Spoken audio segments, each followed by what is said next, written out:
നമുക്ക് കുട്ടികൾക്കൊക്കെ കഴിക്കാൻ പറ്റുന്ന ഒരു ഐറ്റമാണ്. പക്ഷേ അത് ഏറ്റവും കൂടുതൽ മണമോ അല്ലെങ്കിൽ ടേസ്റ്റോ ഒന്നും ഇഷ്ടപ്പെടാത്തൊരു സാധനം വെച്ചിട്ടാണ് നമ്മൾ റെഡിയാക്കാൻ പോകുന്നത്. അപ്പോൾ ഈ അംഗൻവാടികളിലൊക്കെ കിട്ടുന്ന അമൃതം പൊടി ഉണ്ടല്ലോ, അത് വെച്ചിട്ടാണ് കേട്ടോ ഞാൻ റെസിപ്പി സ്റ്റാർട്ട് ചെയ്തത്. നമുക്ക് വീഡിയോയിലോട്ട് പോകാം കേട്ടോ. സ്റ്റാർട്ട് ചെയ്യണത് വന്നിട്ട് നമ്മുടെ അരക്കപ്പോളം നിലക്കടലയാണ് കേട്ടോ. നമ്മൾ കടയിൽ നിന്നൊക്കെ മേടിക്കുമല്ലോ, ആ നിലക്കടല അരക്കപ്പോളം എടുത്തിട്ടുണ്ട്. പിന്നെ രണ്ടാമത്തേത് എടുത്തിട്ട് നമ്മുടെ വീട്ടിലുള്ള അരി തന്നെയാണ്, 3/4 കപ്പോളം അരി എടുക്കുക. പിന്നെ മൂന്നാമത്തേതായിട്ട് നമുക്ക് വേണ്ടത് ശർക്കരയാണ് കേട്ടോ. ഈ വീഡിയോയിൽ കാണുന്ന പോലെ തന്നെ നമ്മൾ ഒരു പാത്രം എടുക്കുക കേട്ടോ. അതിലേക്ക് നമ്മൾ ഈ അരി ഉണ്ടല്ലോ ഫസ്റ്റ് നന്നായിട്ട് അതിലേക്ക് പാത്രത്തിലേക്ക് ഇട്ട ശേഷം അതിനുശേഷം നന്നായി ചൂടാക്കുക വെച്ചാൽ നന്നായിട്ട് ഈ അരിക്ക് നന്നായി മൊരിഞ്ഞിട്ട് നമുക്ക് കഴിക്കാൻ പറ്റുമല്ലോ.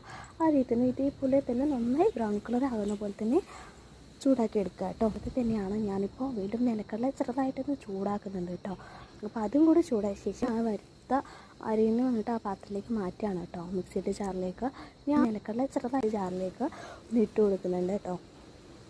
ആ സമയം കൊണ്ട് നമ്മുടെ അമൃതം പൊടി ഡെയിലി ചെറുതായിട്ടൊന്ന് ചൂടാക്കി എടുക്കണം കേട്ടോ. നമ്മൾ ക്യാരറ്റും ബീട്രൂട്ടുണ്ടല്ലോ ഉണക്കിയിട്ട് പൊടിച്ചിട്ടുള്ള ഒരു പൊടിയാണ്. പക്ഷേ തേങ്ങയുണ്ട്, നാളികേരം ചിരവിയിട്ട് ഒന്ന് മാറ്റി വയ്ക്കുക കേട്ടോ.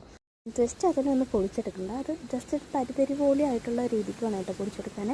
ഒരുപാട് പൊടിഞ്ഞു പോയി കഴിഞ്ഞാൽ നമുക്കത് ടേസ്റ്റ് അത്രയായിട്ട് തോന്നില്ല കേട്ടോ. ശർക്കര നന്നായിട്ട് ഇതുപോലെ കുറച്ച് വെള്ളമൊക്കെ ഒഴിച്ചിട്ട് ഇതുപോലെ നന്നായി തിളപ്പിച്ചെടുക്കുന്നുണ്ട്. ഇതിലേക്ക് നന്നായി കുറുങ്ങി വന്നു കഴിഞ്ഞാൽ നമുക്ക് ഓഫ് ചെയ്യാവുന്നതാണ് കേട്ടോ. വറുത്ത് വെച്ചിട്ടുണ്ടല്ലോ അതിലോട്ട് തേങ്ങ ഇടുന്നത് നമ്മൾ ചെയ്യുന്നത്, നമ്മൾ മിക്സിയിൽ ചാലിൽ കടലയും അരിയും കൂടെ ഒക്കെ വറുത്തിട്ട് പൊടിച്ച് വെച്ചിട്ടുണ്ടല്ലോ, ആ പൊടി കൂടി ഞാൻ ചേർത്ത് കൊടുക്കുന്നത് കേട്ടോ. ബീട്രൂട്ടിൻ്റെ കുറച്ച് പൊടി കൂടി ഞാൻ ആഡ് ചെയ്യുന്നത് കേട്ടോ. ആവശ്യത്തിന് തേയില ശർക്കര കുറച്ചായി ഒഴിച്ച് നന്നായി മിക്സി എടുക്കുക. അതിനുശേഷം ഇത് കാണുന്ന പോലെ ലഡു പോലെ നന്നായിട്ട് ഉരുട്ടിയെടുക്കുക.